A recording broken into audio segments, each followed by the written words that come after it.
This is In the Loop. I'm Christian Bryant. Here's what you need to know right now.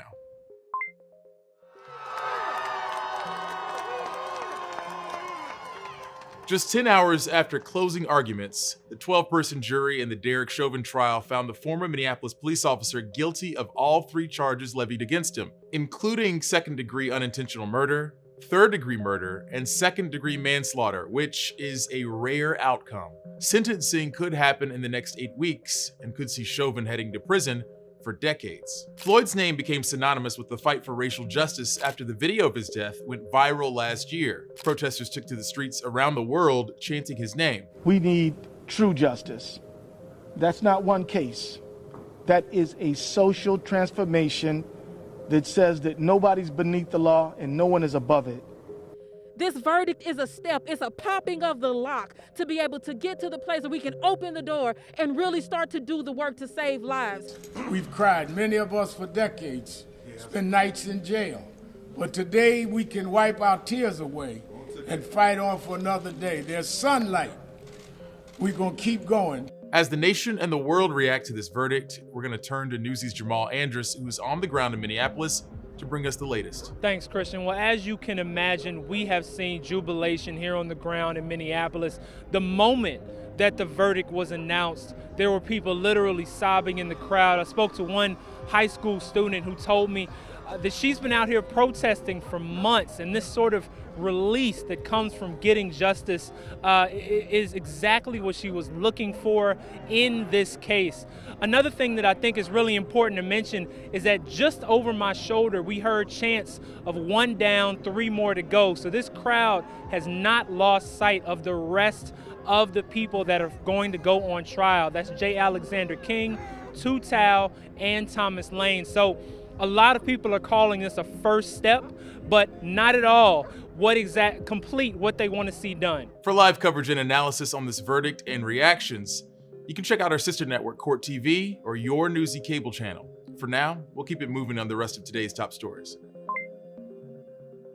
There's another development in the fallout from this trial. This week, Facebook designated Minneapolis as a temporary high-risk location. The label means that Facebook staff is constantly monitoring for potential threats on and off Facebook and Instagram. Some of these measures include using their predictive systems to limit the spread of content that might be considered hate speech or graphic violence, and removing events organized in those locations that contain calls to bring arms. Facebook used this temporary high-risk location designation at least twice earlier this year, once for the entire US after the Capitol insurrection, and another for Myanmar following unrest caused by the military coup.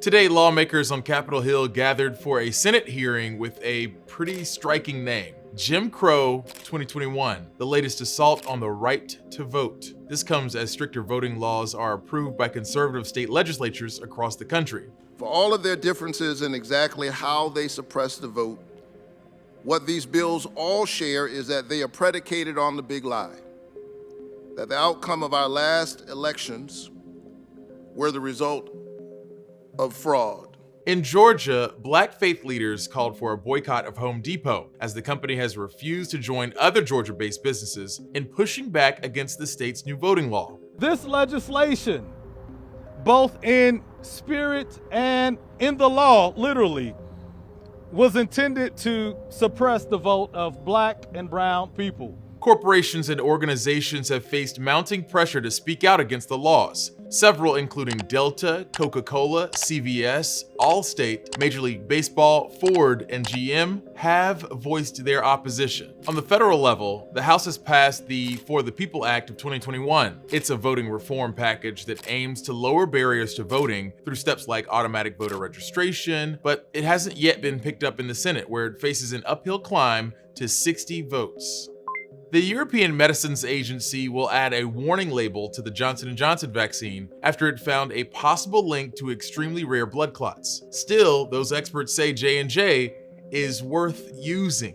The benefits of the vaccine continue to outweigh these risks, and we now have detailed information in the labeling that alerts to these risks. Both Europe and the US have paused their rollout of the vaccine after recommendations from US health officials. Dr. Anthony Fauci says the FDA and CDC could issue a decision on the J&J vaccine here in the US by Friday. Meanwhile, it just got a lot easier to take a COVID test. Last month, the FDA gave emergency use authorization to Abbott Laboratories' self-test kit. Starting today, it will be shipped to CVS, Walgreens, and Walmart locations. The over-the-counter test costs around $24 with results in just 15 minutes. With summer coming up quick, if you're planning to travel anywhere abroad, you may want to check the US State Department's updated travel advisory list. Due to unprecedented risks from the pandemic, roughly 80% of the countries worldwide were given a level 4 do not travel warning on Monday. One country where the State Department is urging extreme caution is India, one of the countries hardest hit by COVID right now. New Delhi, the capital, is rushing to convert schools into hospitals for the overflow of patients. The surge in cases is brought on in part by a COVID variant which originated there. The country's vaccination drive is also moving much slower than other places. India is the second most populous country in the world, according to data from Johns Hopkins University. Just over 1% of India's population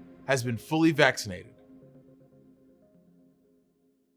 Okay, a little trivia for you. This dog-themed cryptocurrency is now worth more than Marriott International and the Ford Motor Company. Please shout your answers in question form for the duration of this ad break.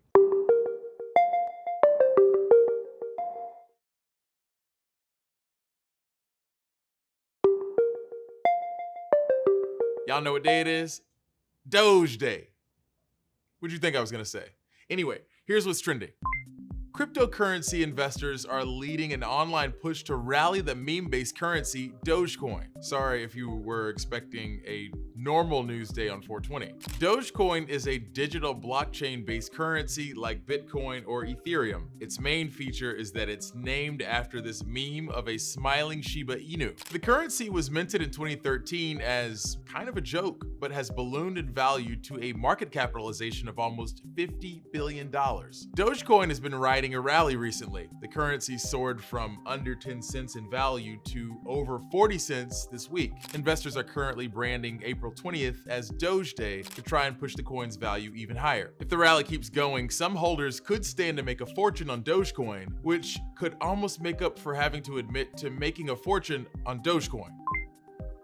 This is my way of living, and nobody's gonna tell me any otherwise. If you liked the Netflix docuseries Tiger King, but thought the story was too grounded and hampered by reality, good news. An NBC drama based on it is picking up steam. John Cameron Mitchell is on board to play the Tiger King himself, Joe Exotic. Mitchell is best known for co-creating and starring in the rock musical Hedwig and the Angry Inch. The series has already tapped Saturday Night Live alum Kate McKinnon to play Joe Exotic's rival, Carol Baskin. There's also another Tiger King-based drama floating around over at Amazon, and this one stars Nick Cage. Honestly, not sure the world is ready for that one yet. We're optimistic that brighter days are just in front of us. Tim Cook is clearly over the quarantine life. In a colorful, outdoorsy themed spring presentation, Apple's CEO outlined the company's upcoming line of tech products. The meat of the presentation was devoted to upgrades to Apple's iMac and iPad Pro products, which both now boast a thin design, bright colors, and a newly powerful M1 processor chip. Apple also showed off similar upgrades to Apple TV. In terms of brand new devices, Apple is introducing AirTags, little discs that you can clip to your valuables that will allow your iPhone to track them down when they go missing, which is a nice feature and all, but it doesn't help when you inevitably misplace your actual... Hang on a sec, where... You guys see my phone?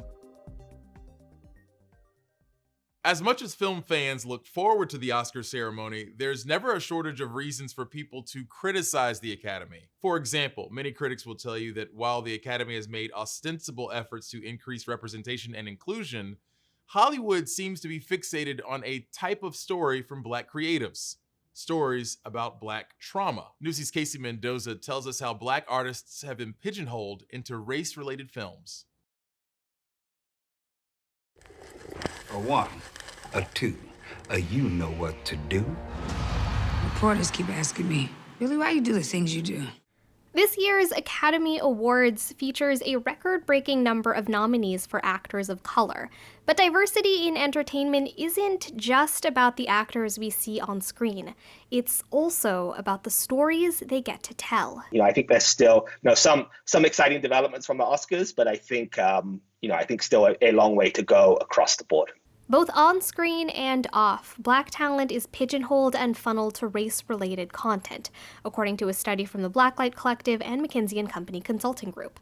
Researchers say this can reinforce stereotypes about Black communities, as well as serve as another barrier for artists of color. What you see is a lot of Black screen or Black off-screen talent being kind of pushed into these race-related films. People either want, poverty or Wakanda, right, and nothing in between. In the history of the Academy Awards, the majority of nominations for Black writers, directors, and producers have gone to films about racism in America, and more than half of those films feature storylines about the criminal justice system. I think just the idea of Black trauma in general is like a big deal with how Black people are seen by the Academy, when there's so much more to being a Black person in America than just the traumatic side. Critics of color have been sounding off on this issue for the past year, especially in the aftermath of the protests for racial justice, when streaming platforms published curated collections of Black-led titles. Many films highlighted race-related trauma throughout American history,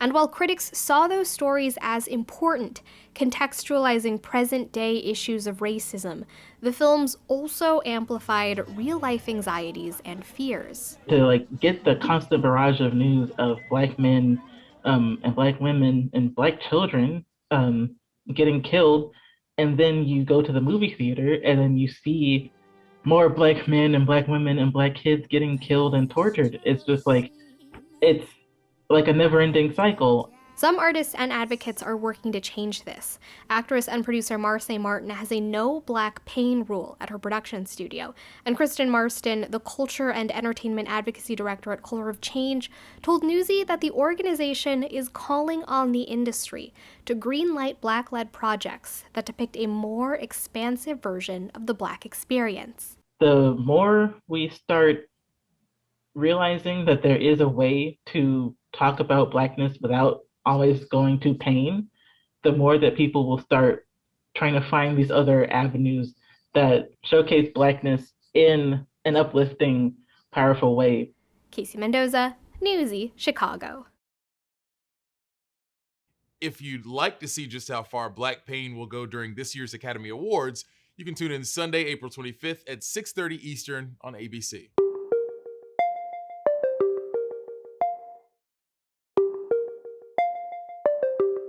Harnessing solar energy is a priority for Biden's administration. The Department of Energy said this year that they are putting up some money to improve cost and performance for solar tech. That's good news for people who use or want to use solar panels, which are meant to save money on electricity and offset damage to the planet. But disposing of those panels can be tricky, and recyclers say the cost of breaking them down is more than what they're making in return. Newsy's Stephanie Sandoval explains. Many homeowners across the country are switching to solar energy, with more than 4 million installations expected in the U.S. by 2023. The goal? Save money on electricity bills and help the environment. But there's one thing many owners fail to think about: end-of-life disposal. Even though solar panels, also known as photovoltaic or PV modules, can be recycled, researchers say many are ending up in landfills. Why? Recycling is expensive. A solar module might generate $2 in raw commodities after, my company or a company like us spends somewhere between $15 and $25 to break that down. According to the Resource Conservation and Recovery Act, solar panels are considered hazardous waste until proven otherwise. This can be determined through a toxicity test. If the panels pass the test, they can go to a regular landfill. If panels fail the test or aren't tested, they have to go to a hazardous waste treatment facility or a solar panel recycling center with a permit to handle those materials. These options are more expensive, though, than taking them to a local dump, which is why some people will still toss them at a regular landfill. As things continue to advance with photovoltaics being more and more installed, you're going to have a reduction in the recycling cost just because of economies of scale.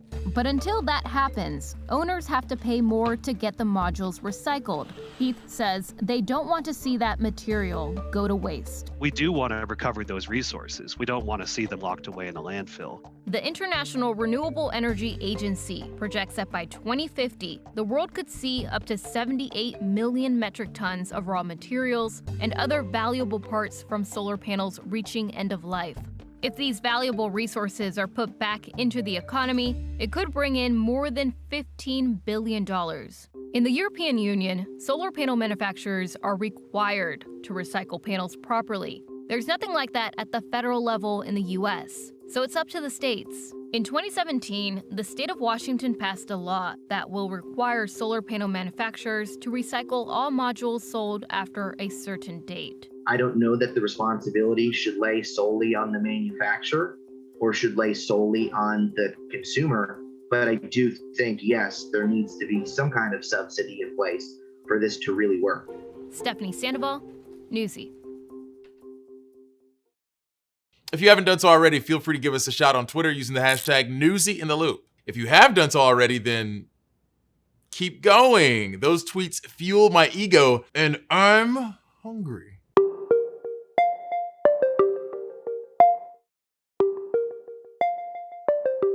Vaccination clinics are popping up across the country, and there are specialized clinics to serve people with different needs. National reporter Bo Evans tells us that some of these clinics are essential, especially for the deaf community. In the past 10 days, have you been tested for COVID? Sangeeta Kami might be afraid of needles. And that's it. You're all done. But she's all smiles after getting her first dose of the COVID-19 vaccine. What makes her even more happy is that everyone, from the greeters to the person giving her a shot, speaks her language. Yes, the access here is so nice.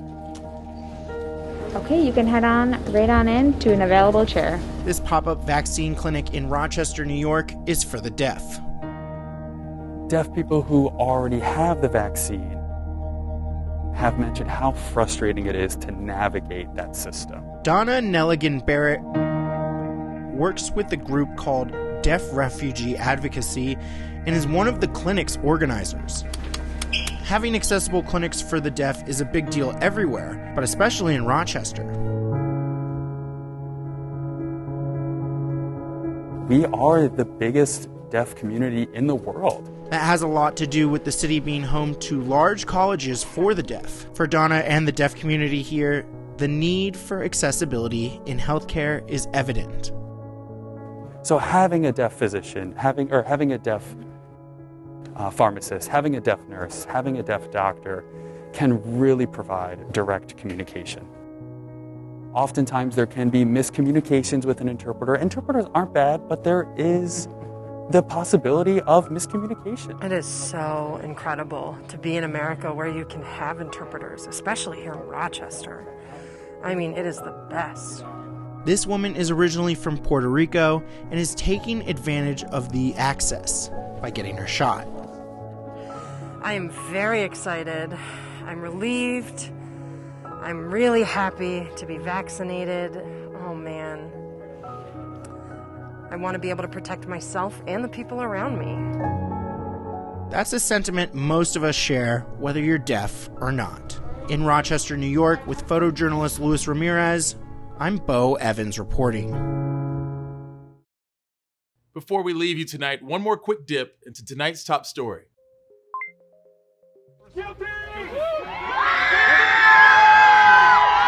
Just 10 hours after closing arguments, the 12-person jury in the Derek Chauvin trial found the former Minneapolis police officer guilty of all 3 charges levied against him, including second-degree unintentional murder, third-degree murder, and second-degree manslaughter, which is a rare outcome. Sentencing could happen in the next 8 weeks and could see Chauvin heading to prison for decades. Floyd's name became synonymous with the fight for racial justice after the video of his death went viral last year. Protesters took to the streets around the world chanting his name.